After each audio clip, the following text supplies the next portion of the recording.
Good afternoon, everyone. Thank you so much for being here. It's a lovely day, so it's a bit of a shame that you're all inside because it's blue sky, sunshine. However, we hope that the lecture today is going to more than make up for it, for your being inside, that is, and maybe many things will happen on the inside which will open up things. Today we are doing this lecture after a bit of a gap, as you know. We had a bit of long summer break, and then we had some meetings in September as well. Some of you were part of those meetings where we did a session on peace building SDGs and Dharma traditions at UNOG, which some of you attended. We've got wonderful feedback on that as well. So here we are continuing with the lecture series on Dharma traditions and SDGs. And today we have a very interesting and wonderful and very enriching speaker, Dr. Luis de la Calle Arumburu. We've known him for many years. Oops. The technology got excited upon hearing his name. Yeah, is that okay? So Dr. De La Calle is we've known him for many years as well.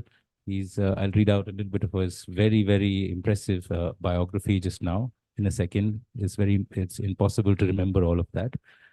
And he's going to take us through, and his lecture is going to be talking about multiculturalism, particularly through a dharmic approach and through the lens of music. And as you know, multiculturalism is an issue which is cropping up increasingly, and that sort of it's a challenge which I think many societies seem to be facing. However, I think there are many wonderful ways, particularly through the dharmic traditions, of looking at this idea of multiculturalism, particularly the fundamental tenet of seeing the other, not as the other, but seeing yourself in another. So that completely changes the entire basic way of looking at the world and looking at one's relationship with the world. And those are some of the ideas Dr. Arumburu will be talking to us about. I'll read out quickly his bio. He's a member of the research team on the didactic of arts and movement at the University of Geneva in Switzerland, member of the International Council at UNESCO in Paris, and also Sony Music recording artist in Sony Music Japan, that is. 3 decades, he's had 3 decades of training artistically, intellectually, and spiritually, very importantly, with great masters from Japan, Europe, India, including the music conservatories and universities in Denmark, Sweden, and Switzerland, and as well, of course, South America, and brings the aesthetics of his music to the soul of human nature and helps us solve in peace and with beauty the problems of today. Dr. De La Calle's musical background traverses many cultures, hence the whole multicultural aspect, traditions and continents. From his roots as a child prodigy of the quena, the Andean end-blown flute, and siku, the Andean pan flute, through his studies with the Japanese no theater master, Mr. Hideo Kanze, to his years studying Vedic philosophy and traditional Indian music. Dr. De La Calle has perfected his musical skills of these three ancient cultures through observation, listening, and imitation. After 5 years of studies in Japan and 7 years of studies in India, he's made a radical change to the study of the European transverse route. So I present to all of you, Dr. Luis de la Calle.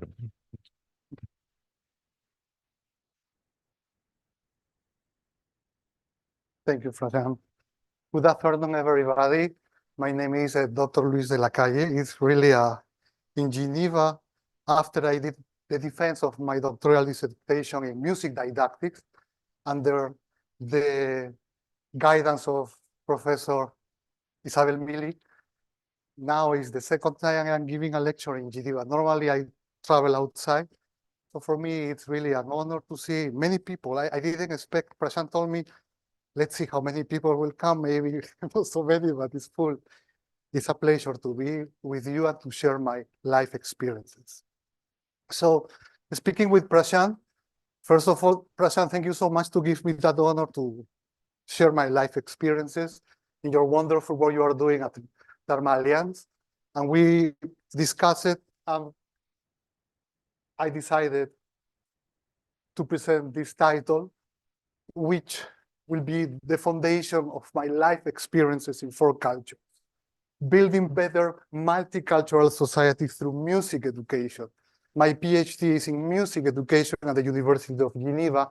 Music didactics means teaching and learning process of certain content directly linked to culture. Please.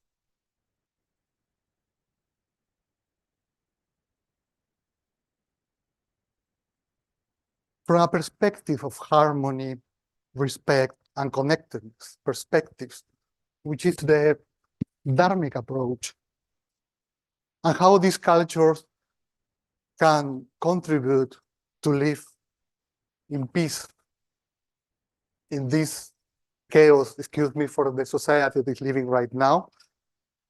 I will describe what I learned through my life experiences in different approaches to music.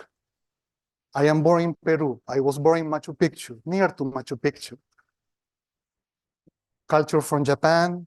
Also, I went to Japan when I was 15 years old. Then to India when I was 19 years old. I went India, Peru, like that during 7 years, and then 26 years in Europe.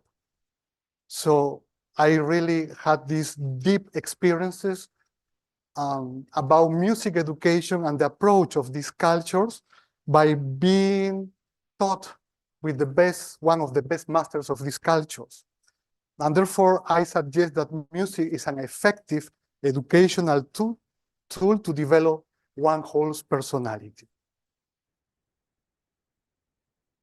So we will start with the country I am born. I was born in Peru, where at the age of 5, I think it was previous life, I started to play the Inca's flute. Inca's flute exactly is this instrument, the quena. It has 5,000 years tradition. Exactly when the written tradition started in the Vedic culture, we will speak after that, but it was 5,000 years old. And then, as you know, this traditional music is through oral tradition, observation, listening, and imitation, not written. Europe, the music conservatories, they contribute with that. So this is the character of the quena, an opening in which the soul gives the best of oneself. If the performer lacks a cultivated character, the expression of the sound would be poor. 5,000 years ago, it was only one whole, because this instrument was used for self-realization, meditation purposes. Please.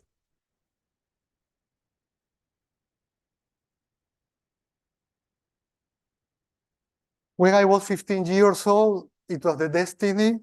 I went to Japan to do already a career of solid with this instrument, and also the siku of the Andean pan flute.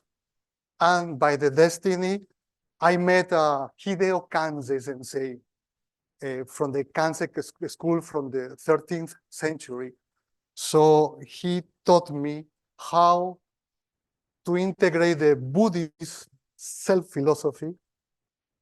I was under his guidance 4 years in Japan doing concerts all over the country, how to integrate this Buddhist philosophy into the stage means a meditation of the unity of the mind, the flute, and the body. Please. Yes, it was just yesterday. I will just present quickly this video with the Kodo group, these taikos, percussion from Japan. They will perform, I think, in 2 weeks more in Geneva. And then I worked with them 4 weeks. And this is the integration of the Andean with the traditional music of Japan. That concert, it was 1,200 years anniversary of Kyoto. And it was in the biggest Buddhist temple in Kyoto. It's just 1 meter.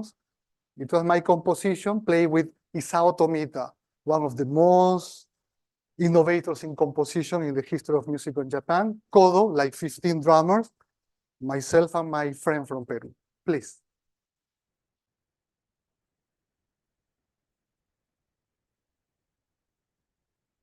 Yes, thank you.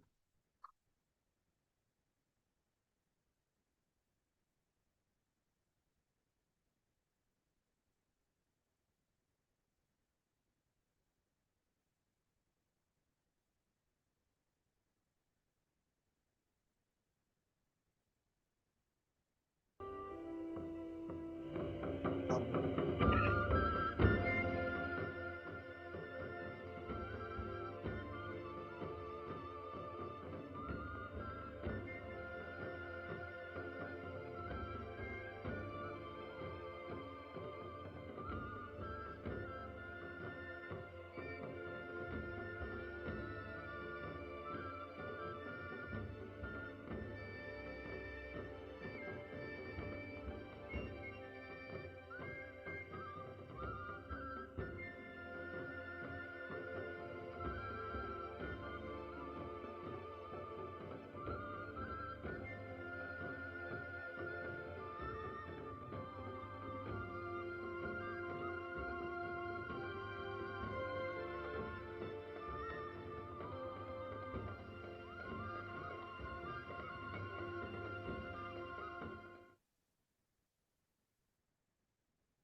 Sometimes you can give the number of the slide.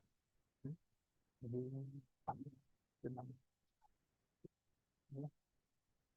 Next one, please. So after, during the 4th year of my staying and career in Japan, Hideo Kanse, he said to me, Luis, the foundation of the Buddhism Zen philosophy is in India, in the Vedic culture.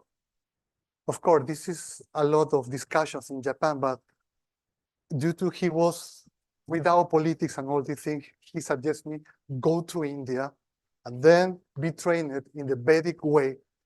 So he said to me, you have to decide if you continue with your career in Japan, you are now 19 years old, or you go to another different world in India and do all this research. So when you are 18, 19 years old, you feel you are the conqueror of the world. Then I left all my career in Japan, and then I went to Peru, took my bags, and then I went to India. And during 7 years, I was studying India philosophy, exactly within the Vaishnavism, the Vaishnava songs, which Vaishnavism, which the members are Vaishnava, is one of the major Hindu traditions. So my master's in that period of life, it was Jayapataka Maharaj and also Shashank Subramanian. And they told me that performing music within Vaishnava something understood as Bhakti Yoga. Bhakti Yoga, practice in which the mind is controlled and yoked through love with the divine, the absolute, which in the Buddhism in Japan is just the oneness. There is not that, how do you say, a relation.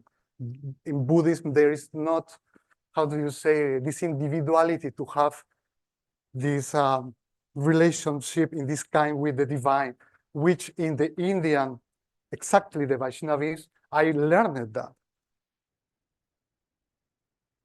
Please, next one.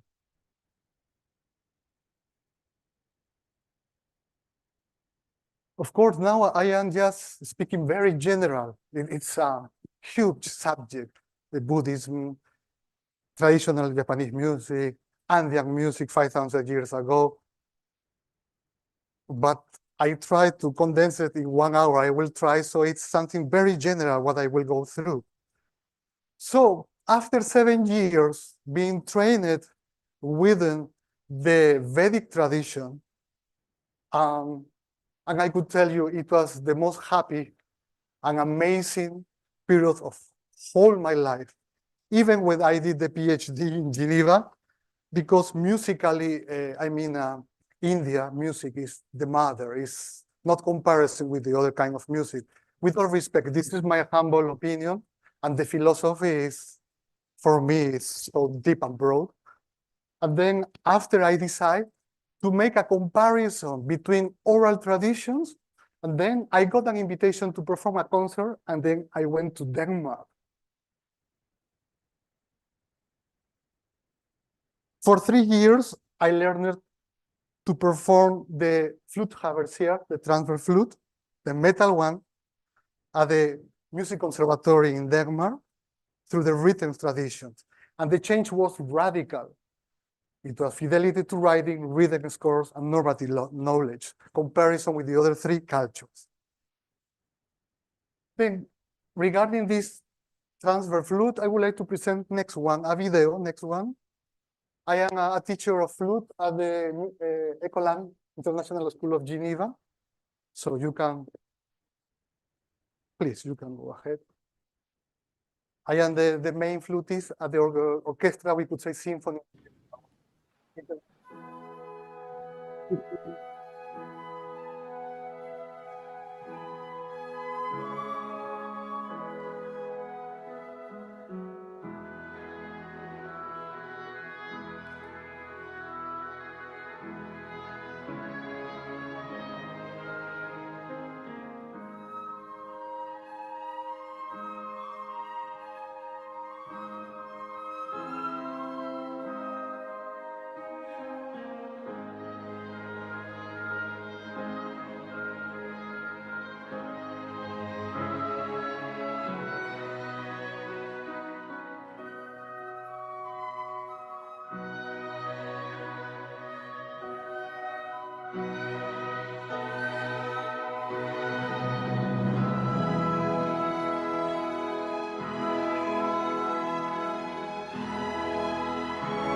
Next one, please.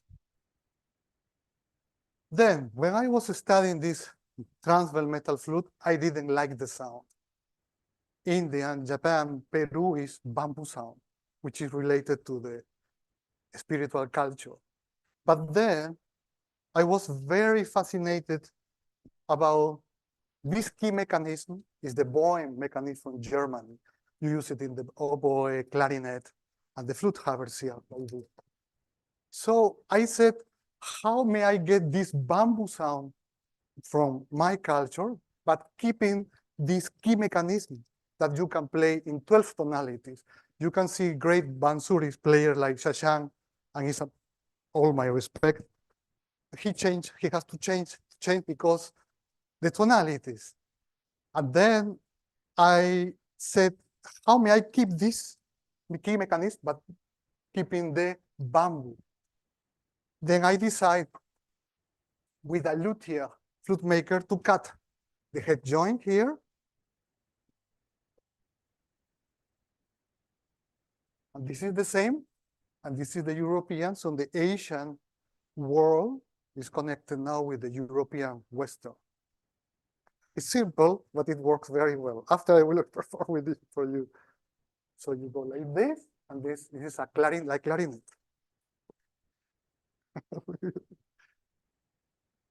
So.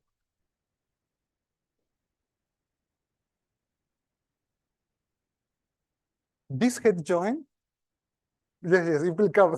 Yeah. So this head joint you can see is the same one as the Asian Japanese flute, shakuhachi, the same family, and it's the same one as the Asian Chinese, the Shao. So these three cultures, Peru, Japan, China, is, of course, before doing my research, it's a humble research I did, but Vedic culture is the mother of all these cultures. So, of course, China, Peru, Japan are coming from Vedic culture. If there is time, I will explain you more about it. Yes, please, let's go ahead. Yes. Then the director of the music conservatory, he was very impressed about keeping the bamboo sound with all the notes of the European flute. And he said, Luis, I was in Copenhagen. So in Lund, 30 minutes by train, there is the only university they have the Department of Inventions and Innovation. Why you don't apply to introduce your innovation invention within the curriculum of the European University? Then you have to give examinations and to make this competition. So after 1 month, I did all examinations. And 4 months after, I got the letter and I won that competition. And then it was not a medal, not a diploma. It was more than that, that my own son innovation, it was introduced in the European curriculum university. And I got the bachelor and 2 master's degree based on the De La Calle Quena flute.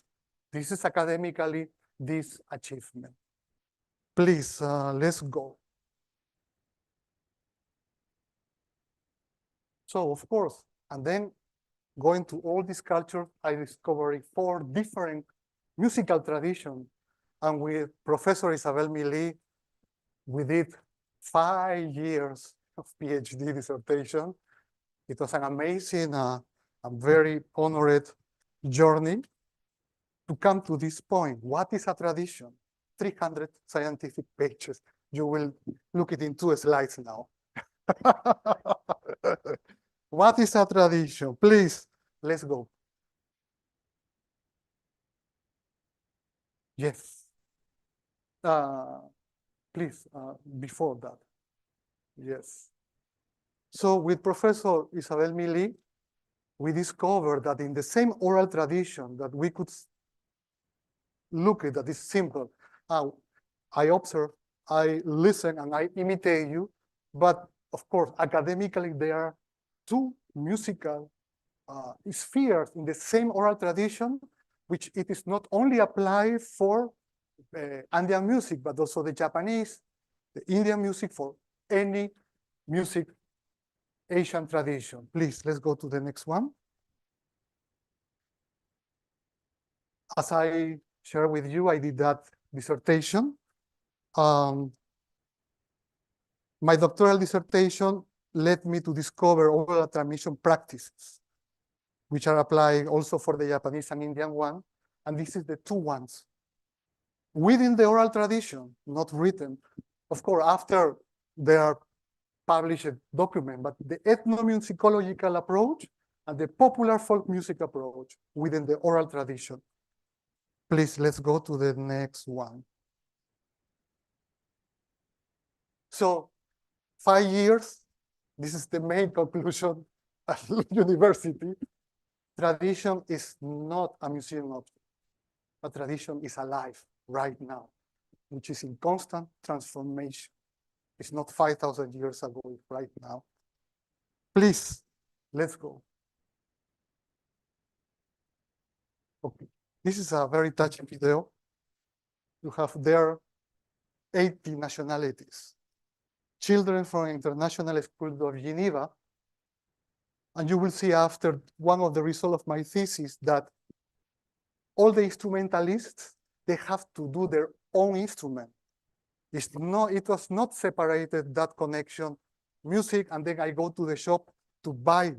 So the musician has to make his own instrument. And with all these children from La Châtaigneraie, we went to some forest in Switzerland and we cut bamboos. And I taught them how to make a bamboo flute. And this is the way how in the Titicaca Lake in Peru, Bolivia, they did it. And we did the pincuyo, which is the pre-Incas recorder. And they will perform Western music, but something very simple. So this is tradition, constant transformation. They were using how to build it, and then they will perform something Western. Please.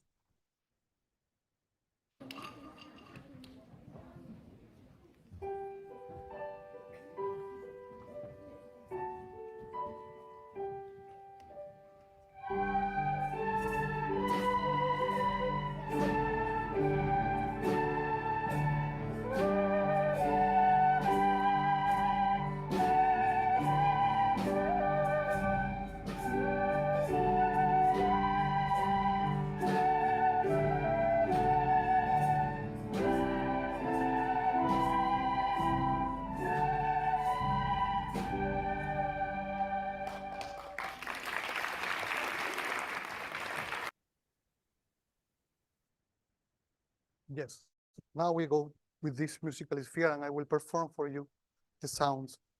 And we'll perform music with the Incas instruments, music from Peru, Japan, India. Origins and historical cultural functions of three musical spheres. And you can see they are interrelated, and you will see through my discourse how they are, this interculturality, working nicely and beautifully. Please, next one. The traditional Andean music refers to pre-Columbian transmission practices, which have a ritual festive function inspired by the Andean methodology. This Andean methodology is a dialogue of the community of musicians playing and offering that to the elements of nature, the Pachamama. Pachamama is the Mother Earth, Bumi, and the sun, by asking them rainy for their harvest. But it's a dialogue.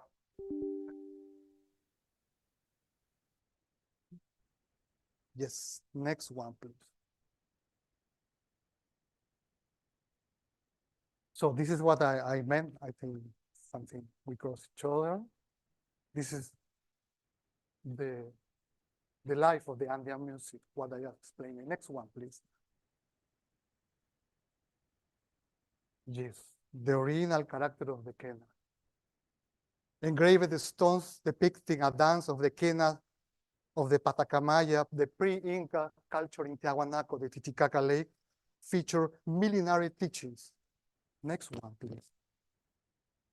Okay, this is very interesting. It's connected also with the Indian approach with the chakra system. Doing research of these instruments, I found that the feather is not this feather, it's like rainbow colors, that the feather of the Aymara people from the Titicaca Altiplano, which is shaped like a rainbow on top of the dancer's head, represent the set of colors emanating from the activated chakras. Then the dancer's breastplates, this one, the skins of the pumas, the Chaca Puma of Tiahuanaco, represent the inner warrior, which eliminates psychological vices and defects. And then this is the quena, it's a long one. The quenas that is blue represent the spine, whose secret centers of power can be activated by the quena sounds, the Andean scales. And that has connection with the Indian approach with the chakra system. Please, next one. Here you will see that Andean music is not like I will do after with you, play for you. Is the audience and the musician, is the musician with the Mother Earth, with the mountains, with the sun. And this is the way how, before Cristobal Colón, they were performing. Of course, the video is not from that time, but this is the representation, please.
Thank you. Audio number 3, please. So now I will perform this, how is the traditional Andean music, but I will perform a composition of mine. I was 12 years old when I wrote this music.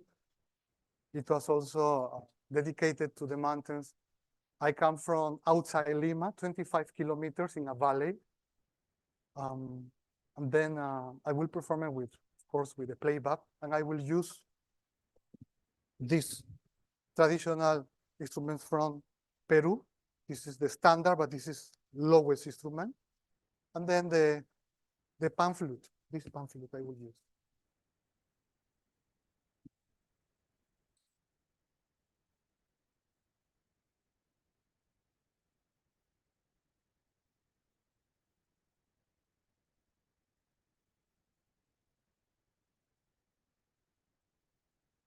Please.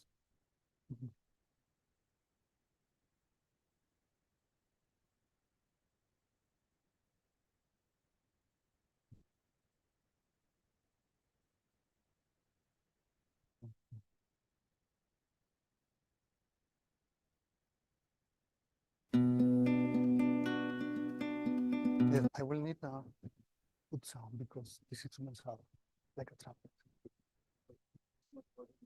I think, otherwise I will tell you and you put a little bit, but it's fine, it's fine. This composition is called, within the Andean traditional music, al pie del carrizo, to the feet of the band. Yes, please.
Then we go to Japan. The traditional music in Japan I experienced. In the 16th century, a group of Zen Buddhist monks, the Komuso, developed a practice of individual meditation by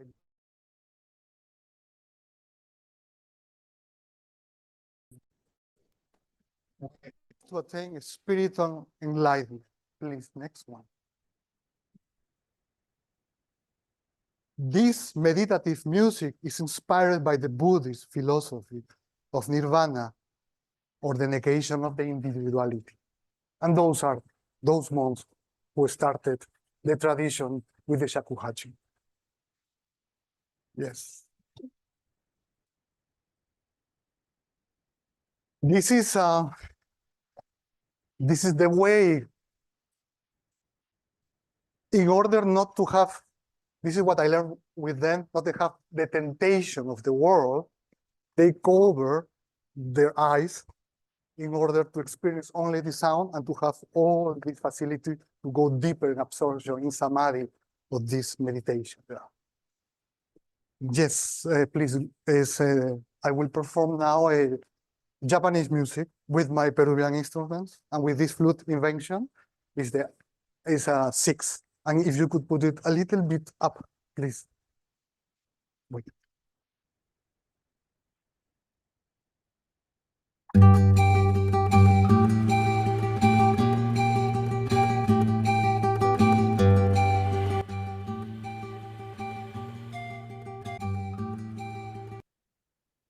Yes, a little bit. Yes.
Thank you. Thank you very much. Thank you.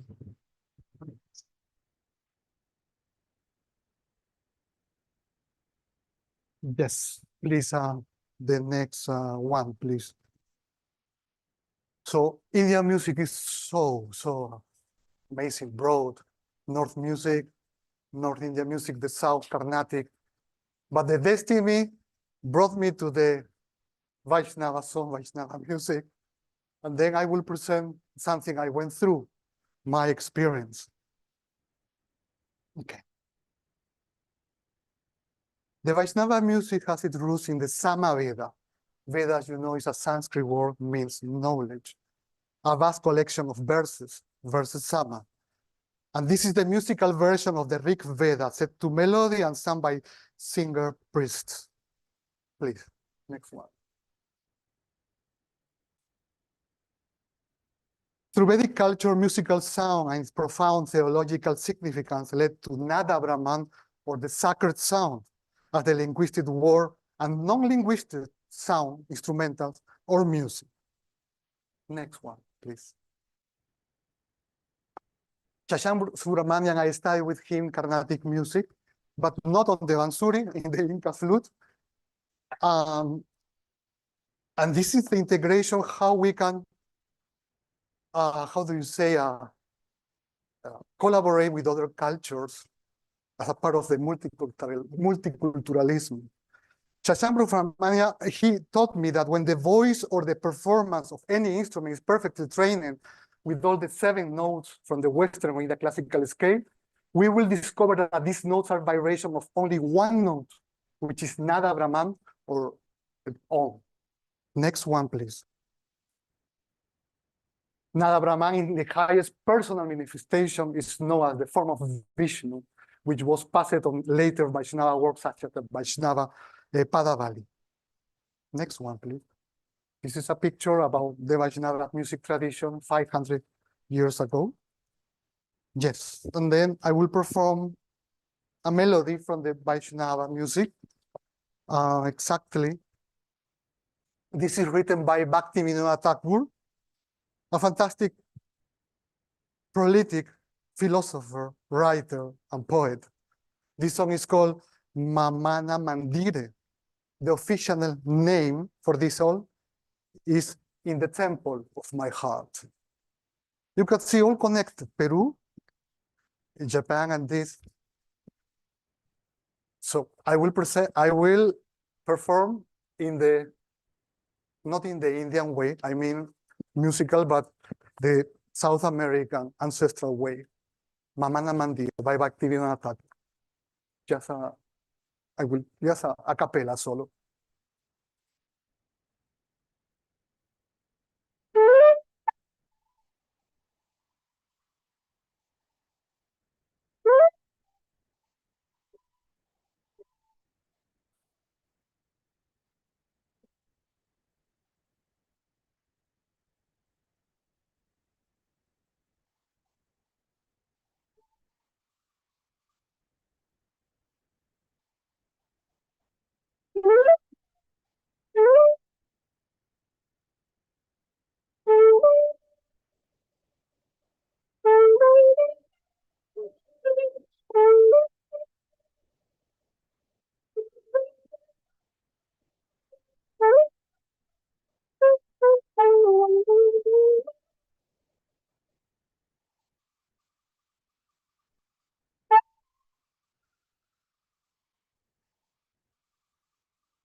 Thank you.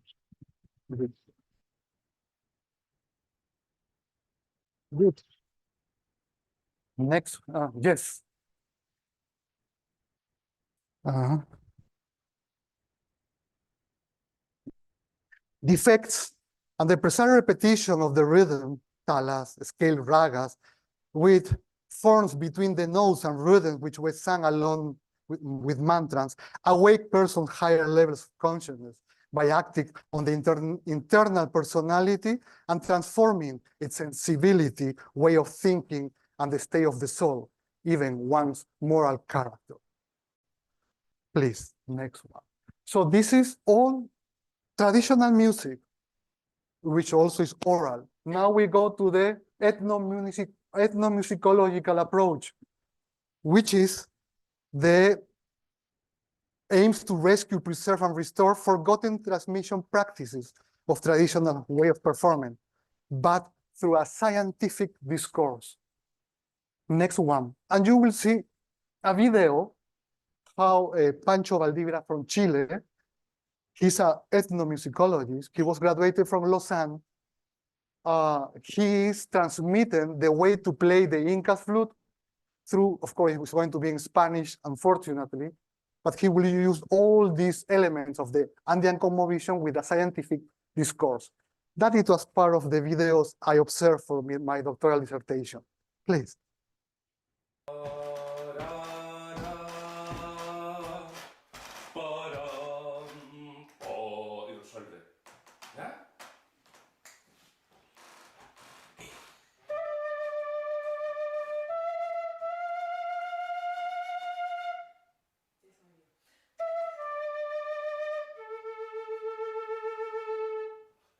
Trata de darle algo. Fíjate que la primera vez lo hiciste mejor porque eras como más improvisado. Ahora ya tenía el esquema como es. Entonces, no mi sonido, pero la extensión, mira.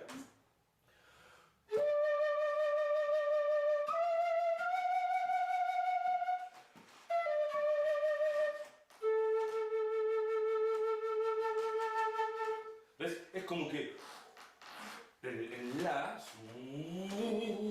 va abriendo a que vengan otras notas. No me importa. Next one, please. So this is the ethnomusical approach, but oral tradition still is not using, not written. And the third one, oral tradition, also is the popular folk music, which is a practice that combines elements of the traditional music with an aesthetic taste coming from the elements of Western European music. This is characterized by a national and political approach with the show as a dimension. Next one. And then now you will see a teaching. How is the teaching and playing of this popular folk music? This is in the Atelier Ethnomusicologie here in Geneva. Please. Different way.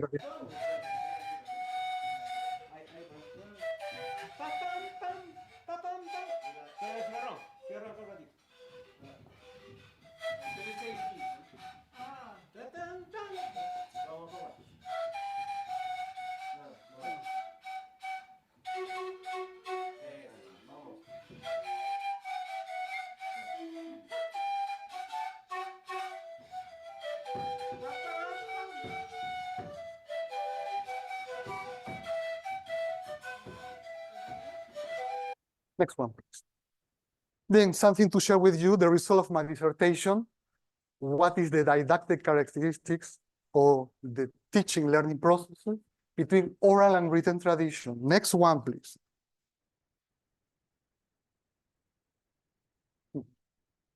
So now I focus on the Indian, but also that has to be with the Japanese traditional and the Andean one, that the performance musical expression is focusing with the uplifting of the consciousness. In the conservatories I frequented in Denmark and Sweden, there is not that training, not approach. This is the difference between the Western and the oral tradition from this Asian culture. Next one, please. The use of dance where the musician are synchronized with the rhythm of the melody. The musician always is dancing, and it's a simultaneous approach. And the conservatories I frequented, the musicians, they do not dance. Please, next one. This is very interesting. Learn to speak first before reading. First make music and after then understand how it is made. In the conservatory, it's opposite. So in the conservatory, the teacher begins with a systematic work of playing, position of the instrument, fingering. This is the calling of the elementarization of knowledge. This is the three difference between this oral tradition and the written one. Next one, please. Yes.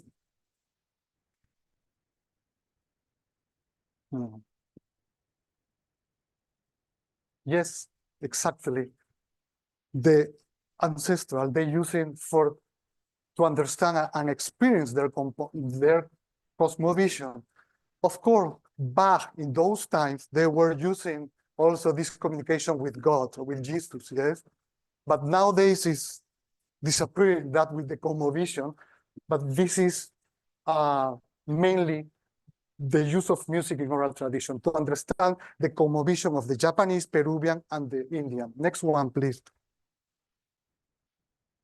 So in order to understand this cosmovision and the musician, I choose this Vedic approach, the Vedic path in the understanding of the three cosmovisions, which that for them, for this culture, are their absolute truth. But I call it cosmovisions.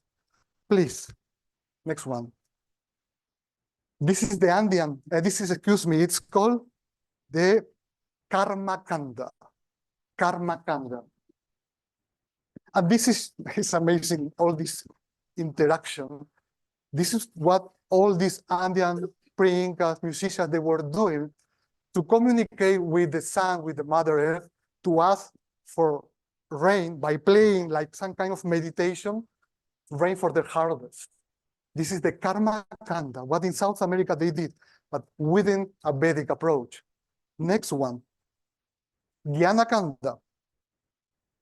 This is the path of philosophical wisdom of the soul meditation, no theater from Japan.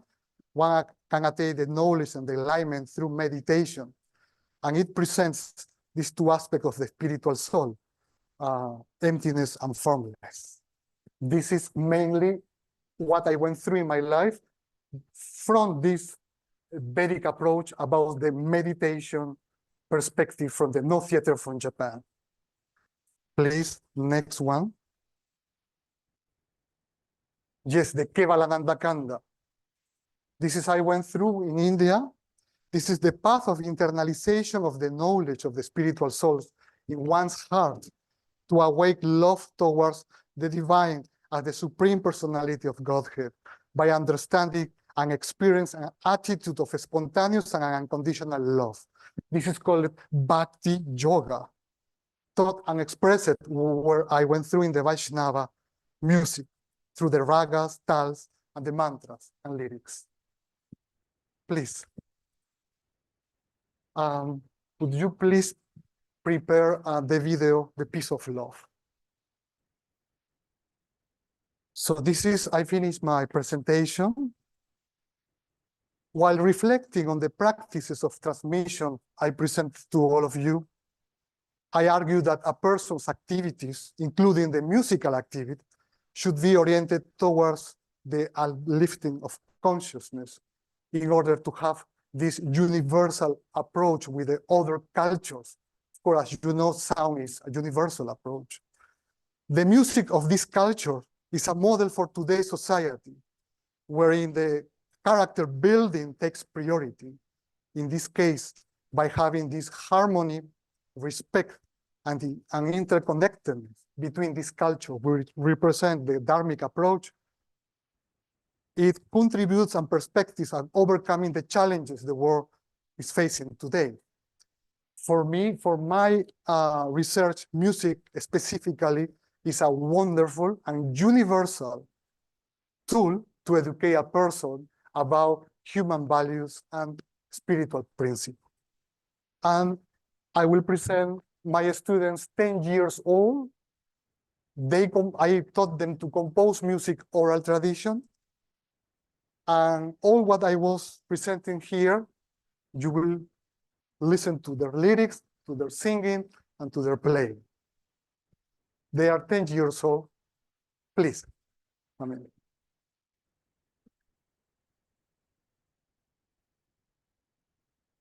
feel the way in the face and hair, feel the joy, feel all you can, feel the world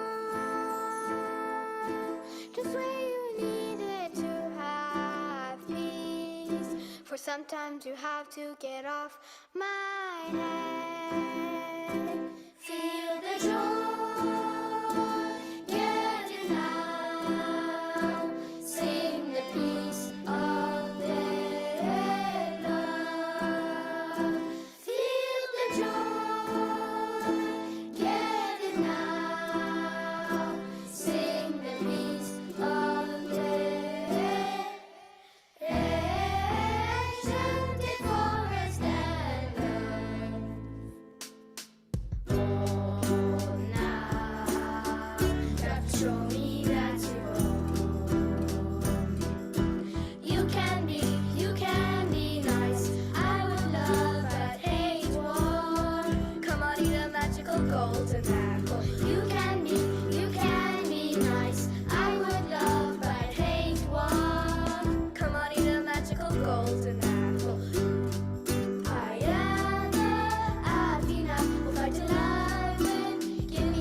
Thank you very much.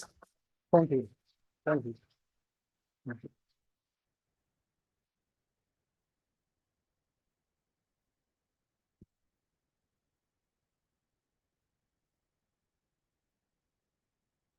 I finish, yes, please.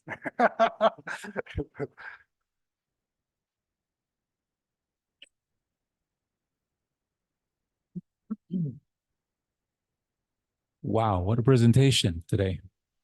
A lot different than what we normally would expect, right? But I think it was fantastic. Thank you, thank you. Doctor, gracias. Fabuloso. Fantástico. My pleasure. Alrighty. With that, let's take a moment to, if anyone would like to ask any questions or have Luis elaborate on any point that may have been unclear, I'll take a moment to take any questions.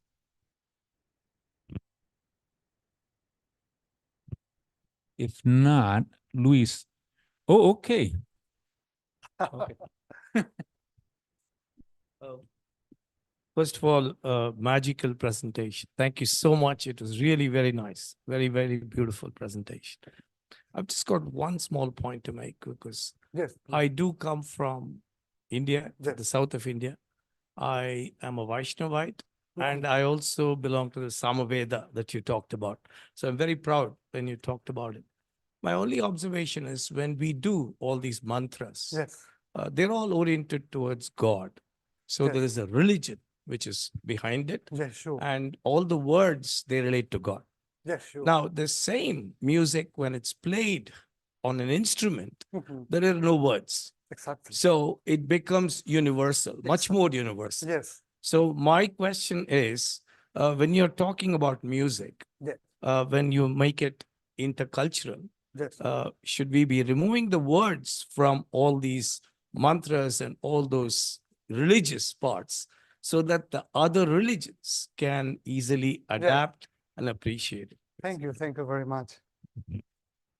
Yes, and this, before answer your question, and this is part of the multiculturalism. Music is a universal language.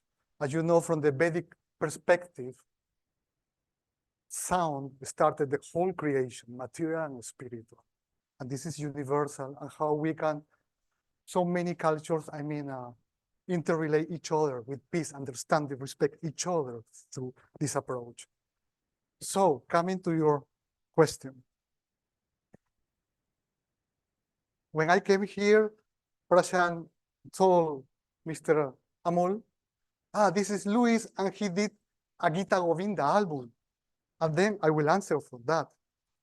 I am a Sony music recording artist, and 3 years ago, I did an album under the guidance of Gopal Chandra Panda from Orissa. He's an awarded of Sangeetnatak Academy, and he's one of the most experts about music for the Gita Govinda.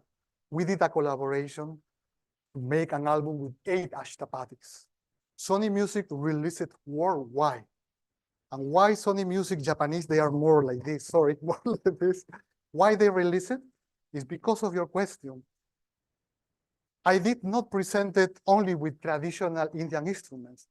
I did a fusion of 3 cultures, South America, European, and the Indian one, with the lyrics of Jayadev Goswami, but then I will answer your question. They accepted, and also UNESCO accepted, because I did it in Spanish, Jayadev in Spanish.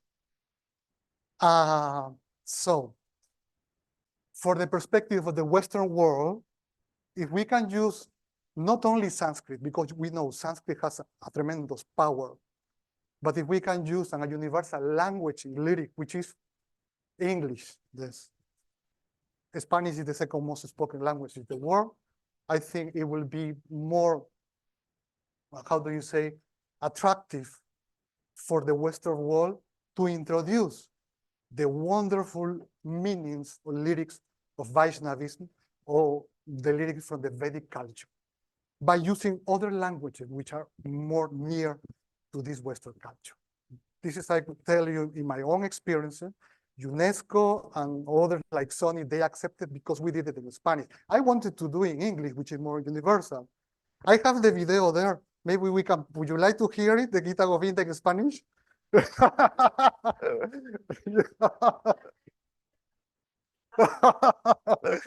Yeah. Yes, okay, please, could you please go to YouTube, please? So this is the third Ashtapati, where Srimati Radharani is telling her Sakis about the wonderful beauty of Sri Krishna. What you will see is with musicians of Geneva Symphony Orchestra, with 10 musicians. The instruments, the flutes are South America, most of the instruments European, but with the tal lyrics and ragas by Jayadev Goswami. And this interculturality, this multiculturalism, this is what is an example for the world to be shown. One moment, please, I will.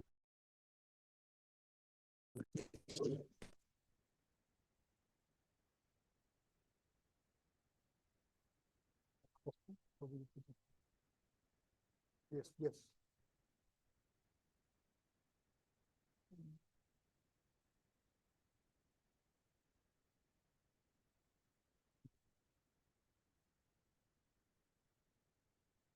Yes, it's this one.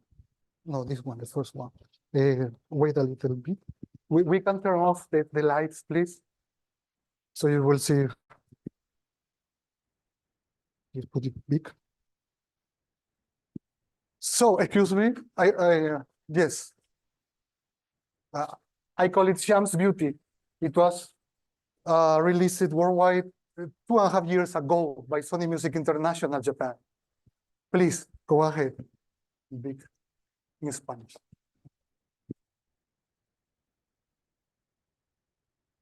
Volume, please.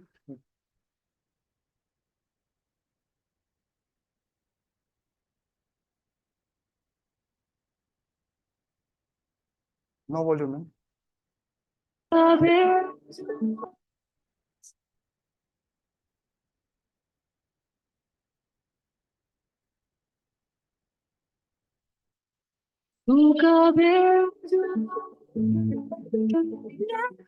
Con sus plumas y tu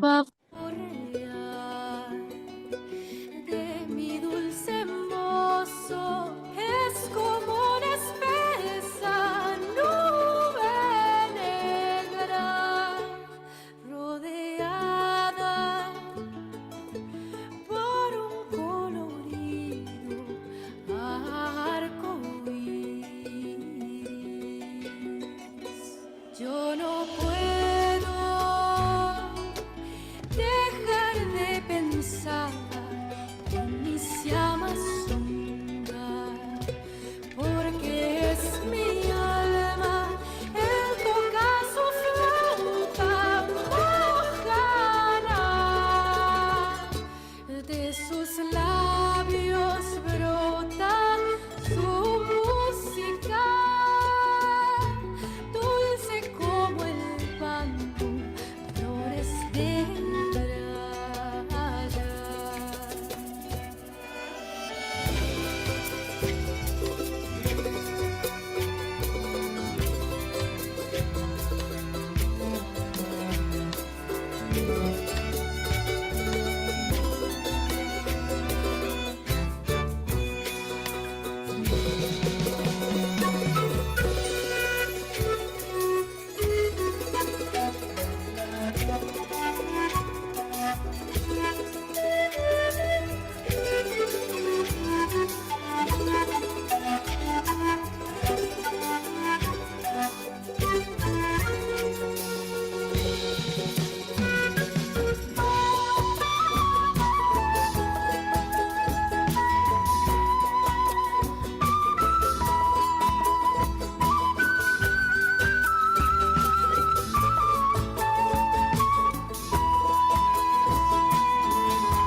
Si a mi vida nos veremos en el árbol caramba, su amor tan grande me inspira a cantar esta canción.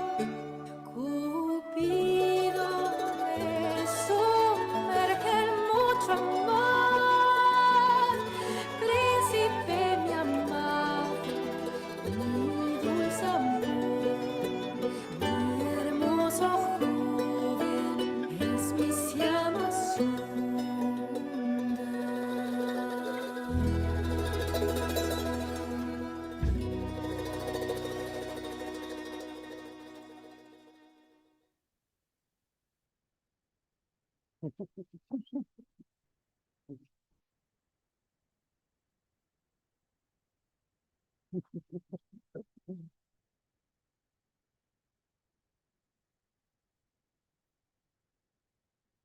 Yes, please.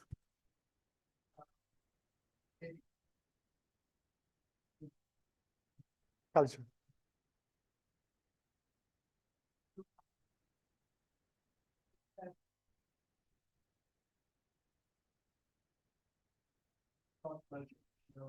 Border.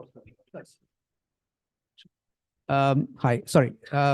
So given that music has the ability to traverse across different cultures and integrate people, don't you think that should be the first means to in schooling? Exactly.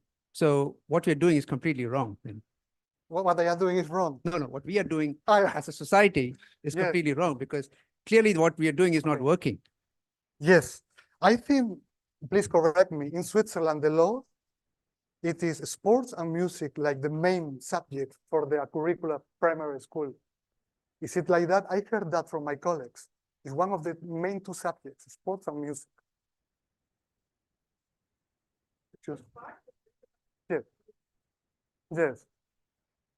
It's two tracks, Luis. Exactly what you're Yeah. saying. It's either they're gonna follow either an academic track, Yeah. or if they're athletically inclined, they can follow a sporting track of some sort when they're younger before they decide to Yeah. go into the university if that's their choice. Yes. Of course, you have already answered implicitly that, of course, I mean, the government, no, not me, I don't have the power, but they should integrate, of course, music as one of the main subjects, because music affects not only, I mean, the emotional and psychological, also the physical, the spiritual, yes. When I was doing my research at the university, we have exchanges with the neurology institute here in Geneva. And they told me, one of the colleagues, that a child who could play an instrument psychologically and emotionally, according to this institute, is more mature than the child who does not play an instrument. So you are completely right. Then all these policies, how to integrate, I would like to announce, if President allow me, I have a foundation, and last week I was in New York. I was invited by the UN headquarters because my foundation got the ECOSOC. ECOSOC is the United Nations Economic Social Council, and a status to have both, and we could write written, I mean, oral rules with the UN in the same assembly. So we will start a little bit to the work with our foundation to integrate music, yes. I completely agree with you, yes. And this is what I am doing with the children, to introduce composition, especially how to teach them to compose, to develop that creativity. Because while composing, you express your emotions.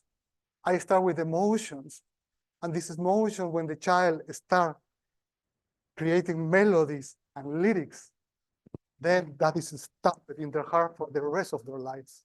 This is the power of music. If someone here has some power to support what the gentleman said, oh, we will be great, yes. Thank you for your question. Anyone else would like to pose a question? If not, one question? Sure, no problem. Yeah. First of all, I would like to thank you for this wonderful, wonderful presentation. I think you took us all to a very different level, a higher level of consciousness. So no, I mean, it's obviously very clear that music can be used as a medium, a language to unite people, across different cultures, as we have said. And so my thinking is how to go beyond. I mean, we talked about words and other things. So when we add other layers of the elements of culture, like, for example, religious practices and other things, I was thinking, go further and say, just like, music unites everybody. And you said, for example, music, there's one important element of music is the connection with nature, connection with elements of nature, connection with the consciousness, the wider consciousness, the cosmic consciousness, and the supreme consciousness. So that could be one way of looking at connection between across cultures, because if you look at the spiritual practices across different culture, Yes. whatever be the name of God, whatever be the, the Yeah, but- particular ritual, they're all trying to connect with the Exactly. supreme consciousness, Exactly. like you said also in the Vedic mantras.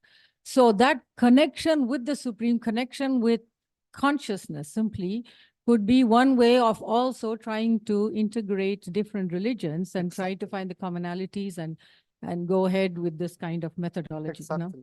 Yes, completely agree with you. Music has this power. I heard from a scholar from India, he says, just to play music like heavy metal is almost near the same of this degree of samadhi when you just absorb in the power of sound. We are speaking now about temporal material sound. What to speak about the spirit, what to speak. Completely agree, yes. And music also could develop that, open that door for those who doesn't have this belief of the higher consciousness. Music itself naturally and automatically give that, how do you say, attribute to elevate it to consciousness. And when you want to elevate to consciousness, you are not forced, but as musicians, we are forced naturally to connect with something bigger, like the Supreme, you say. This is the power and natural, spontaneous contribution from the power of sound of music. Thank you. It's very, very important. Any last excuse me, any last questions? No? Okay. With that in mind, I would just like to, again, give thanks again to Luis, doctor.